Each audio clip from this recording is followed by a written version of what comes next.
Welcome to Mystery Files, where we take a deep dive into cases that span from the creepy to the truly bizarre and everything in between. I'm Ryan, and today I'll be forcing my colleague Shane to learn all about the Bloop. And in the end, you'll have to decide whether the case is solved or if it's simply a mystery.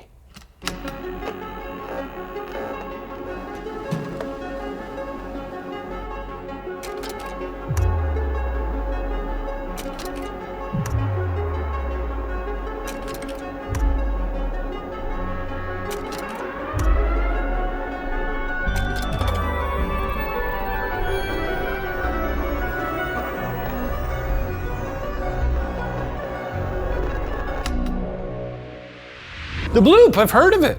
You actually have heard about the Bloop. Very loosely. I know it's a noise that people have heard somewhere deep in the depths of the ocean. What do you know about the ocean?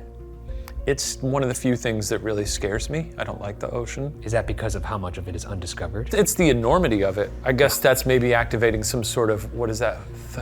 Thalassophobia. The ocean is so large, and when you're out there, there's not much you can do. We don't belong there, and we shouldn't go there.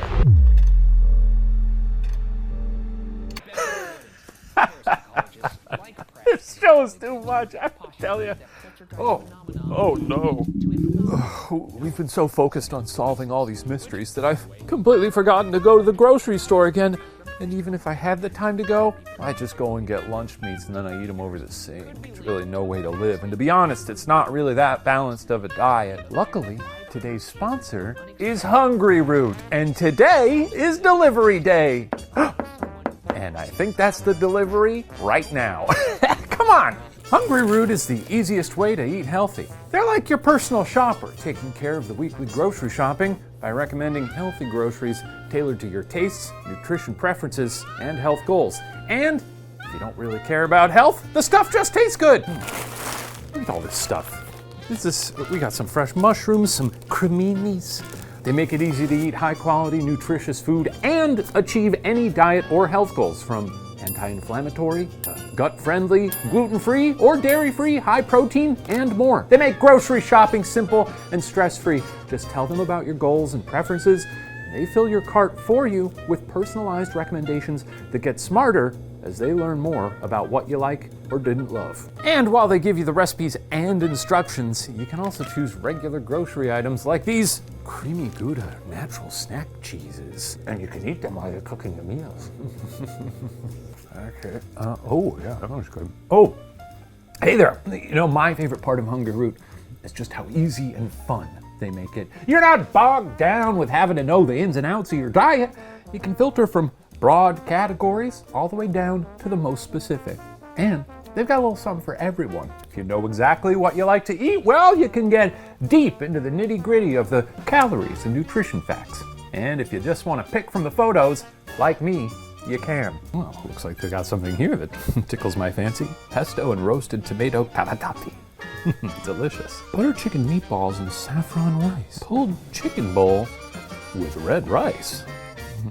Now you're talking my language. Look, it's a great deal as is, but ain't it just like Hungry Root to make it even more delicious? Take advantage of this exclusive offer that they're giving us to give to you for a limited time. Get 40% off your first box, plus get a free item in every box for life. Click the link below or go to hungryroot.com and use code WATCHER.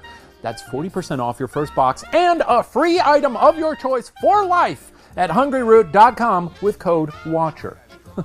Now, if you'll excuse me, I gotta get back to watching my show. I love these guys. In the summer of 1997, a group of researchers were listening to underwater microphones when suddenly they heard an unidentified sound. The acoustics program at the National Oceanic and Atmospheric Administration's Pacific Marine Environmental Laboratory in the Pacific Northwest were using these underwater microphones, called hydrophones, to study volcanic activity in the southern Pacific Ocean. Let's take a listen to what has now become known as the Bloop. Okay, now we're about to listen to the Bloop. Okay. And I will prepare your mind because it is a very long clip, and it might sound monotonous even, but there is a sound hidden within that did interest scientists. Okay. Or perhaps even scare them. Oh. Let's play it.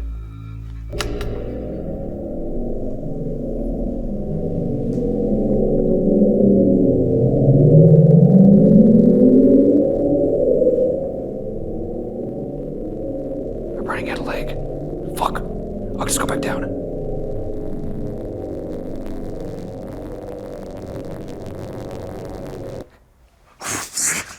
That was scary. The sound lasted for about 1 minute, starting very low in frequency and then rising rapidly over the course of that time.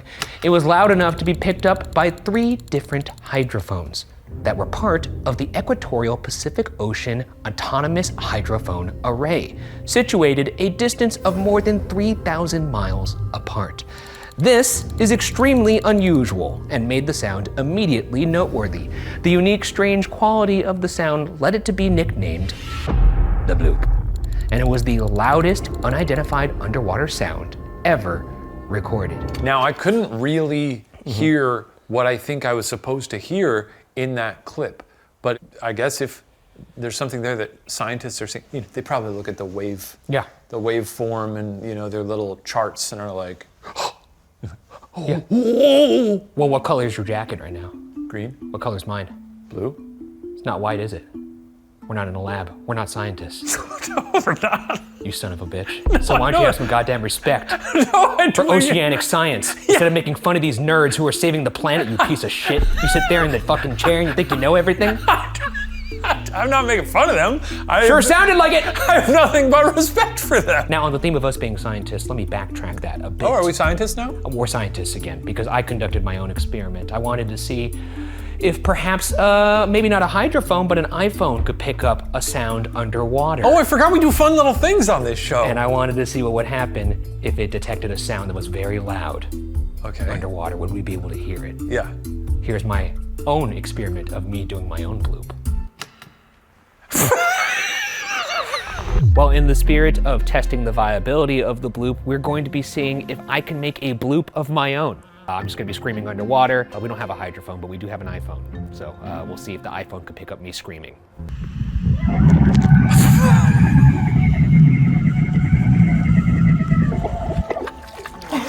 It's very cold. So now we're doing a deep octave.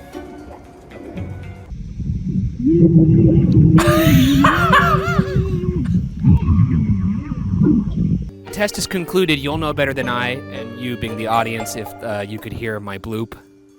Mara hears my bloops all the time.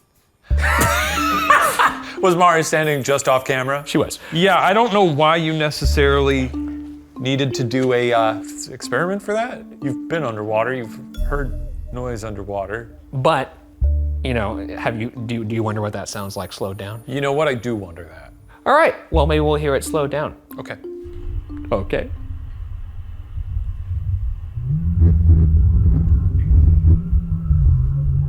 It's pretty scary.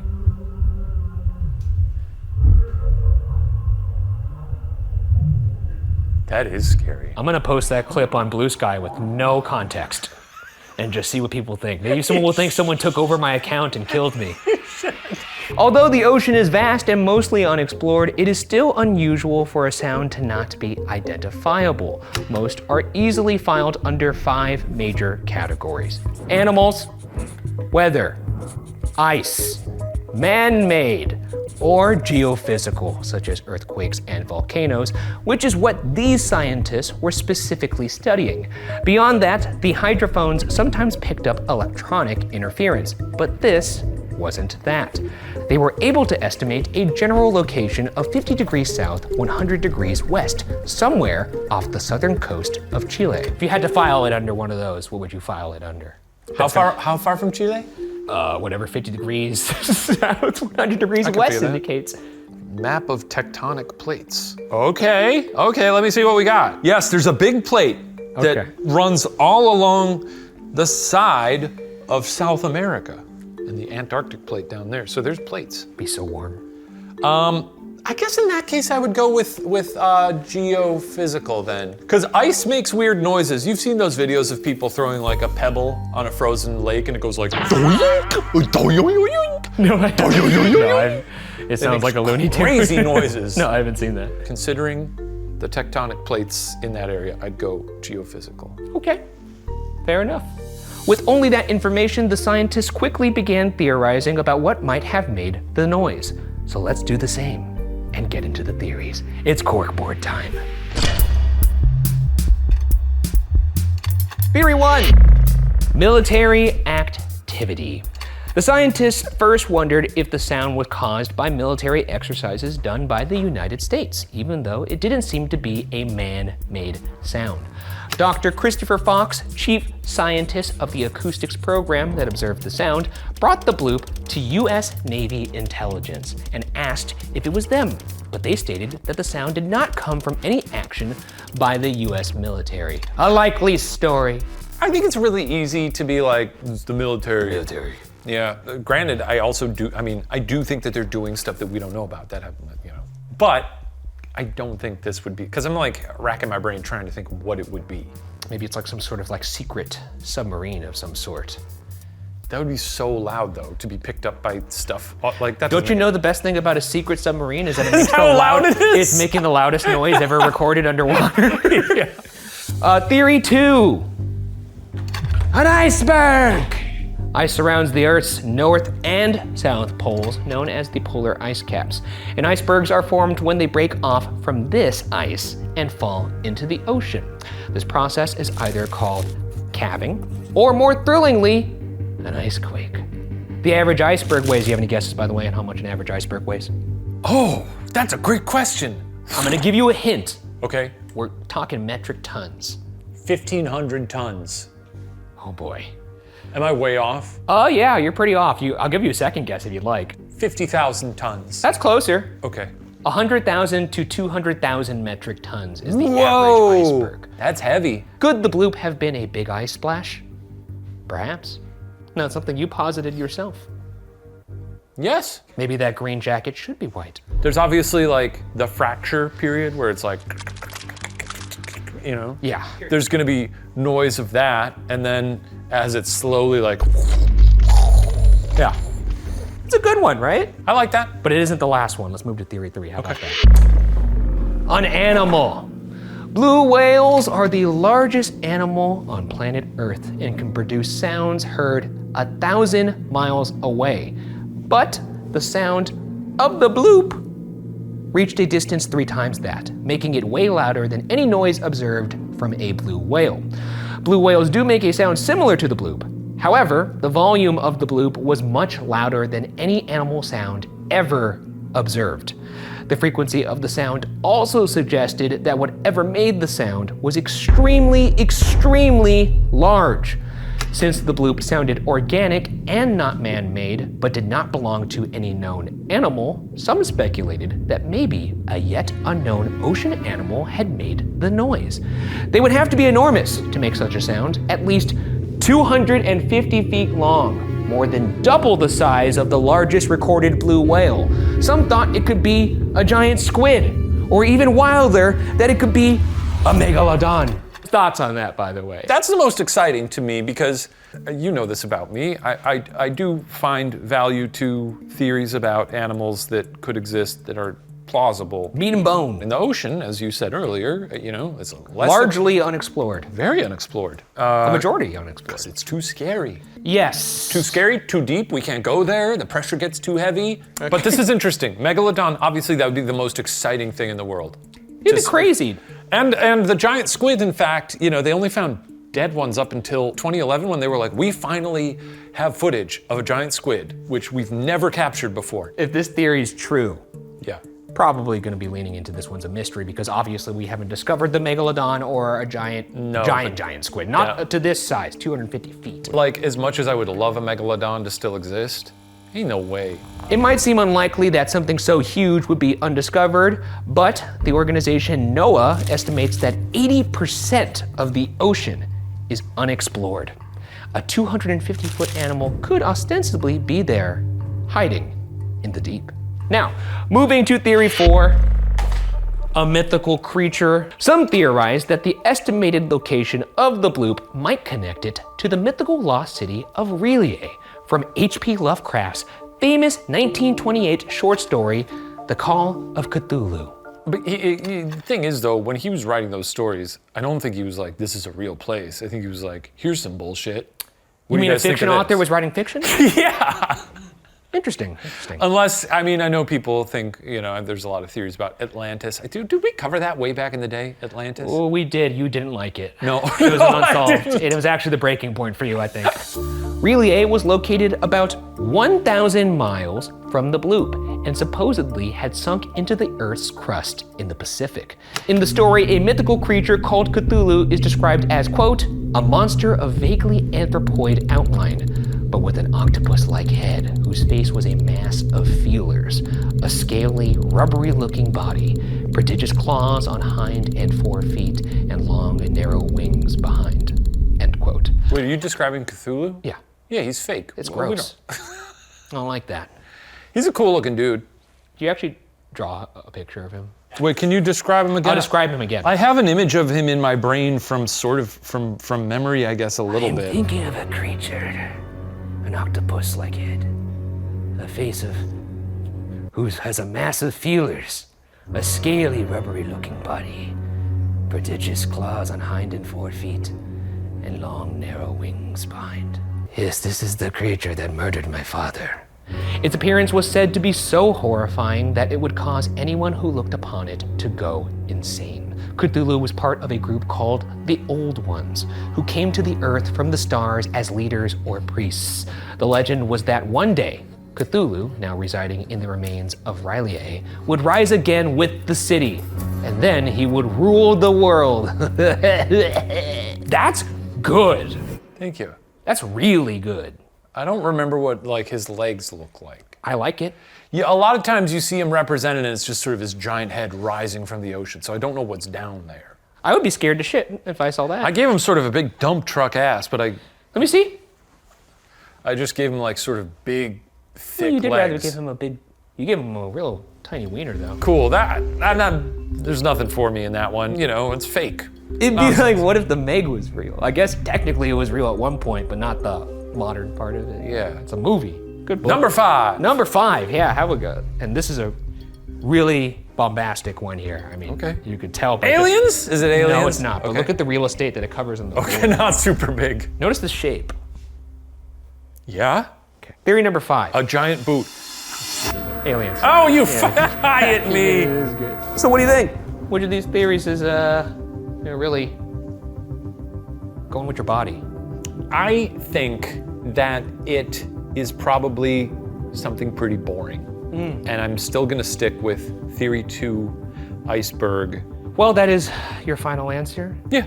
And now let's find out what the real answer is. Is this solved? I don't know. Are you ready to find out? Yeah. Over the years, as the acoustics program continued studying seafloor volcanoes and earthquakes, they progressively moved their hydrophones further and further south towards Antarctica. And as time went on, they recorded sounds similar to the bloop.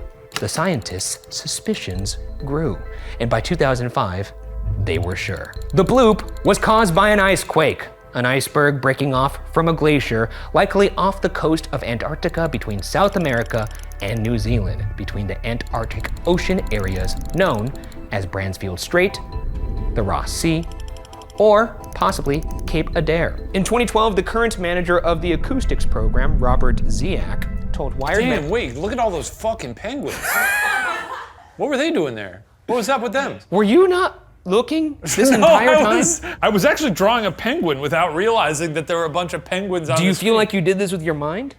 What are they doing there? This is like Coachella for penguins. Look at these fucking little tents they have set up. I'm going over to Yuma tent. Fuck yeah, dude. Did they set those all up? I don't know, dude. In 2012, the current manager of the acoustics program, Robert Ziak, told Wired magazine that, quote, the frequency and time duration characteristics of the bloop signal are consistent and essentially identical to icequake signals we have recorded off Antarctica, end quote. There it is. Whoa. An icequake. We've already hugged it out. I don't think we need to celebrate any more than that. That's neat. You know, unless you want a second one. Papa's here. You seem like you need a second one. I don't need a second one. You seem like you need a second one. I know I was holding my arms out, but that was just as a mere suggestion that... I don't need a hug. Hey, I don't need a hug. I definitely don't need a hug. Come on, get in here, get in. Oh, yeah, there we go. All right. Okay, that's enough. All right, okay. During the acoustics program's survey of the Bransfield Strait and the Drake Passage that went on from 2005 to 2010, it became known that ice cracking and breaking apart is the dominant natural sound in the Southern Ocean.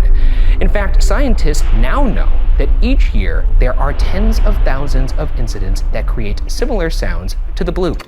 Ice quakes are becoming more and more common and will continue to become even more common due to global warming, melting the polar ice caps at a more rapid rate. Look at their cute faces and say goodbye as they fucking drown. Jesus, man. Oh my God. Okay, so what you heard is the actual bloop, how it was recorded on the day. However, how it got popularized on the internet was it was sped up 16 times the speed so you could comprehend what's happening a little bit more. So you could hear the bloop and the changing of the frequency that happens over a minute-long duration. That did sound very spooky. Yeah. Okay, but let's hear how people on the internet heard it in its sped up 16 times speed form.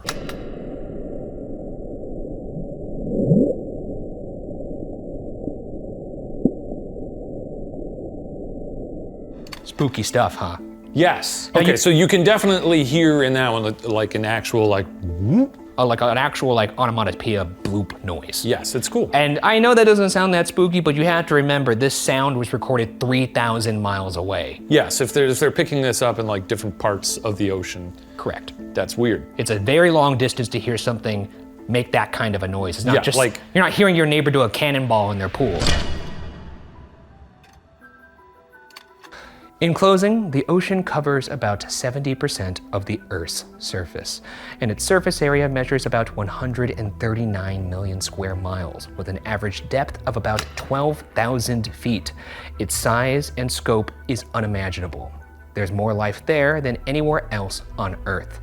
But as of summer 2024, only 26.1% of the seafloor has been measured, and that's just the bottom, not everything in between. So, while we may have found out what caused the bloop, the ocean remains a mystery. You can get that off the screen though, because the mystery of the bloop is solved. Hooray! You win some, you lose some, you know? Yeah. I don't want to know what's in the ocean. I hope I'm dead by then. You hope you're dead by when? By the time they figure out what's like in the whole ocean is discovered. Like, I don't want to be here. Yeah. I feel like there's gonna. I don't think you will. I feel like there's gonna be some crazy shit. They've only gotten 20%. It's 2025. I think you'll be dead. What if it's the upside down? Okay, let's wrap it up here. You know? Yeah, maybe. Go to the mall with a bunch of dust around me. Spores. Did you hear what I said about the brothers? Were you paying attention to that? You said they were. No, actually, I don't remember. Okay, there was sort of a fog in your eyes, and I was like, I don't think he knows which boys I'm talking about. Yeah, I was just thinking about a damn 1483. That's old.